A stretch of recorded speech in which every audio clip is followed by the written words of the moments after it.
All right, so we have Beauty and the Bistro. Here are their ending balances, and this is on their unadjusted trial balance. This is before recording the adjusting entries. So what we're looking at here, now I don't really need sales for this. I need, sorry, I'm supposed to be going to a meeting.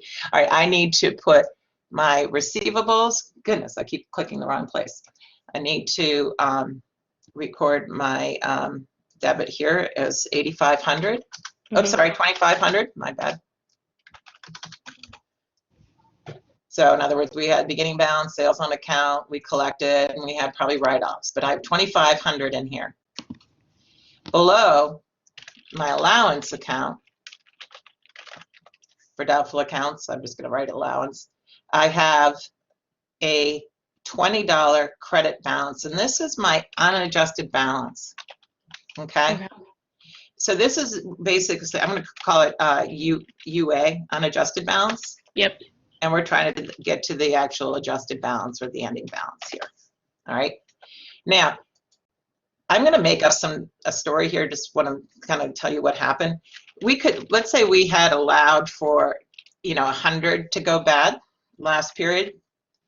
And what we've basically done is written off 80.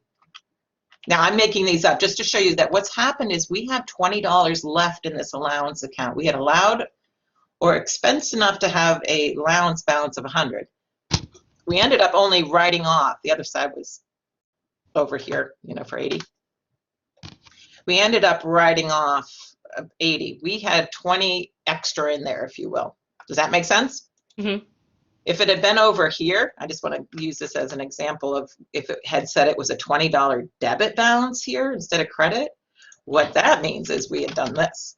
We wrote off $20 more than we had allowed for. But I'm going back to the original problem, and we're going with the 20 here, okay? Now, management's telling us, they're looking at this and they're going, oh, too high. We have some we think we're not going to collect. We're not sure who, but we think 10% of those receivables will be uncollectible.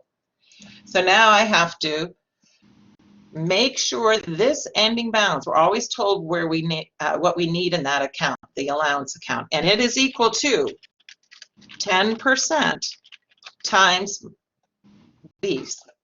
So if you look at the wording here, basically they're saying the net of these two is 90%. We think we're going to collect 90% of these. 100% here, 10% there. What we think we'll realize in cash is the net of these two. Well, I can't just put a balance here. I got to make an adjusting entry. And my adjusting entry is whatever it takes to get to this 250. Well, I already have 20 left in there because I expensed too much last period, more than I needed, right? So now all we need to do, and you can do the math in your head, but I'm going to show you that we need to get to 250.